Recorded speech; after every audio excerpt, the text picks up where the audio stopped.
Dans une salle d'audience chargée de tension, 3 histoires distinctes se déroulent, chacune entrelacée de secrets, d'accusations et de doutes. Des menteurs inconscients aux batailles de paternité qui laissent perplexes, ces affaires captent notre attention tandis qu'elles se dévoilent sous nos yeux.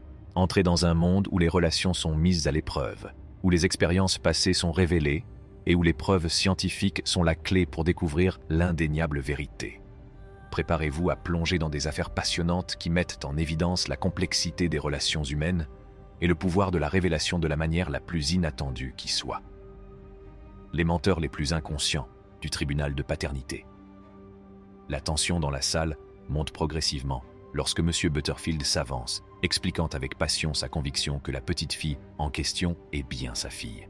Il a raconté un chapitre important de son passé, détaillant comment lui et Madame Bracknell avaient partagé une résidence pendant près d'1 an et s'étaient même embarqués dans le voyage pour essayer de concevoir un enfant. Cependant, la relation a finalement pris fin, marquée par une référence énigmatique à un cadeau de Madame Bracknell, dont il s'est rendu compte plus tard qu'il s'agissait de la grossesse. Son récit dévoile le sentiment de blessure et de trahison qui s'est emparé de M. Butterfield lorsqu'il a découvert qu'il n'avait pas été au courant de la grossesse pendant 8 mois.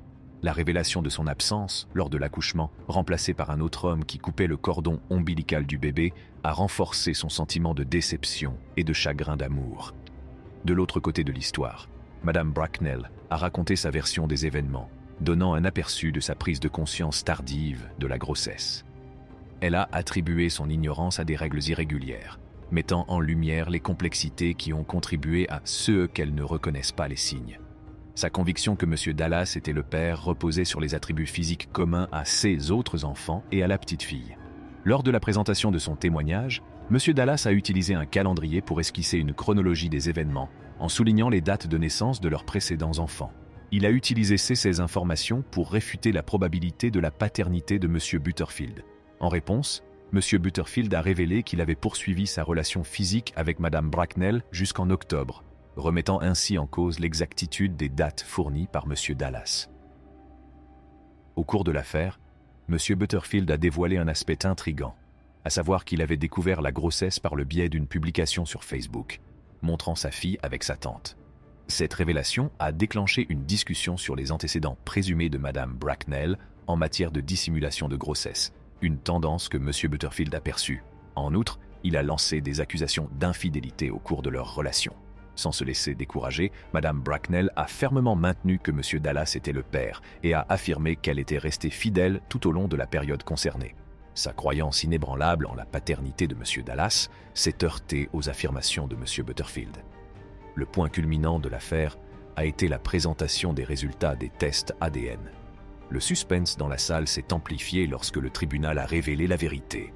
M. Butterfield était bel et bien le père biologique de la petite fille. Cette révélation a provoqué un tourbillon d'émotions, la justification de M. Butterfield et l'incrédulité de Mme Bracknell. En fin de compte, les subtilités de cette affaire ont été dévoilées, mettant en évidence la complexité des relations humaines, la profondeur des émotions et le pouvoir des preuves scientifiques dans la détermination de la paternité. L'atmosphère dans la salle d'audience est devenue de plus en plus tendue au fur et à mesure que M. Harrington lançait de graves accusations contre Mme Day, qui s'est défendue avec véhémence contre ces affirmations. Les insinuations de M. Harrington sur la promiscuité de Mme. L'intrigue s'est approfondie avec l'apparition d'une mystérieuse révélation de grossesse. M. Harrington a révélé qu'un informateur anonyme lui avait envoyé un SMS l'informant de la grossesse de Mme Day. Pour étayer ses dires, il a présenté ces messages comme preuve de sa découverte. Mme Day a toutefois contesté cette version des faits, affirmant qu'elle n'avait pas informé M. Harrington de sa grossesse et que le tuyau était faux. Pour tenter de contrer la date de conception, M. Harrington a présenté une pièce à conviction qui comportait un calcul de la date d'accouchement. Le calcul indiquait une date de conception en novembre, une période où lui et Mme Day n'étaient plus ensemble.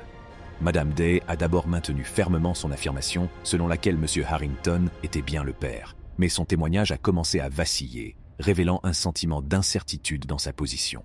Au cours de la procédure, le juge Lorraine a habilement sondé les incohérences des déclarations de Mme Day. La nature changeante de son témoignage a fait froncer les sourcils et a incité la juge à demander des éclaircissements.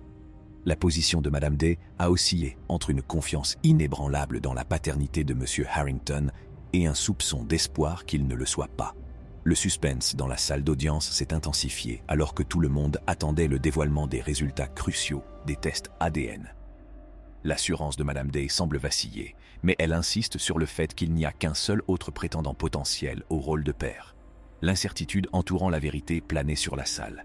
Le moment culminant est arrivé lorsque les résultats du test ADN ont finalement été divulgués.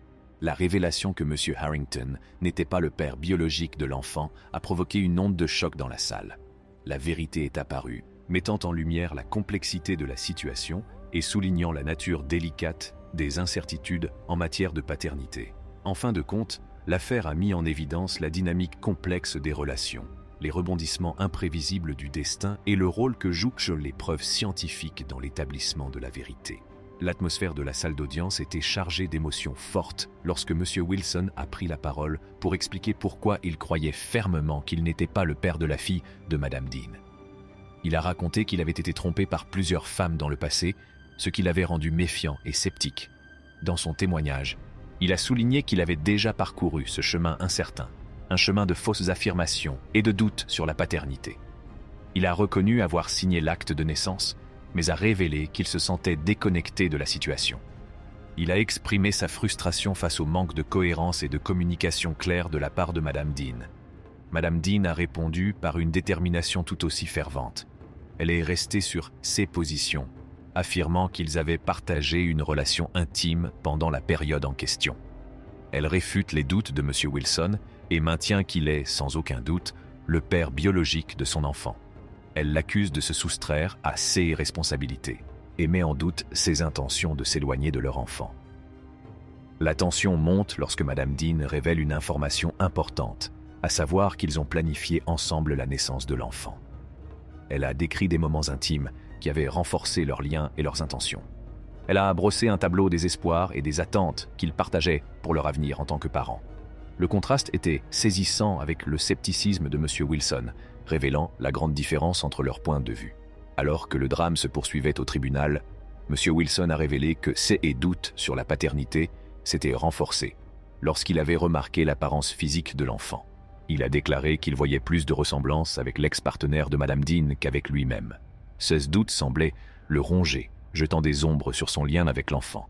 Au milieu des accusations et des révélations, la juge Lorraine est intervenue, exprimant son propre étonnement devant le réseau complexe d'émotions et d'expériences qui se déroulait devant elle. La situation semblait être un enchevêtrement perplexe d'émotions, d'expériences passées et de perspectives personnelles. Lorsque le moment est enfin venu de dévoiler les résultats du test ADN, les réactions de M. Wilson et de Mme Dean sont un mélange d'anticipation et d'anxiété. Lorsque la vérité est apparue, à savoir que M. Wilson n'était pas le père biologique, le choc était palpable. La conviction de Mme Dean était ébranlée et les doutes de M. Wilson avaient été validés par un retournement de situation inattendu. Tiers de paternité et ses montagnes russes émotionnelles nous a rappelé les complexités et les subtilités que peuvent comporter les relations humaines. Ces affaires ont bouleversé nos esprits. Que pensez-vous de tout cela? Faites-le nous savoir dans la section des commentaires ci-dessous. Et si vous avez aimé cette vidéo, donnez-lui un grand coup de pouce et partagez-la avec vos amis et votre famille. Pour d'autres vidéos révélatrices de vérité, abonnez-vous à notre chaîne.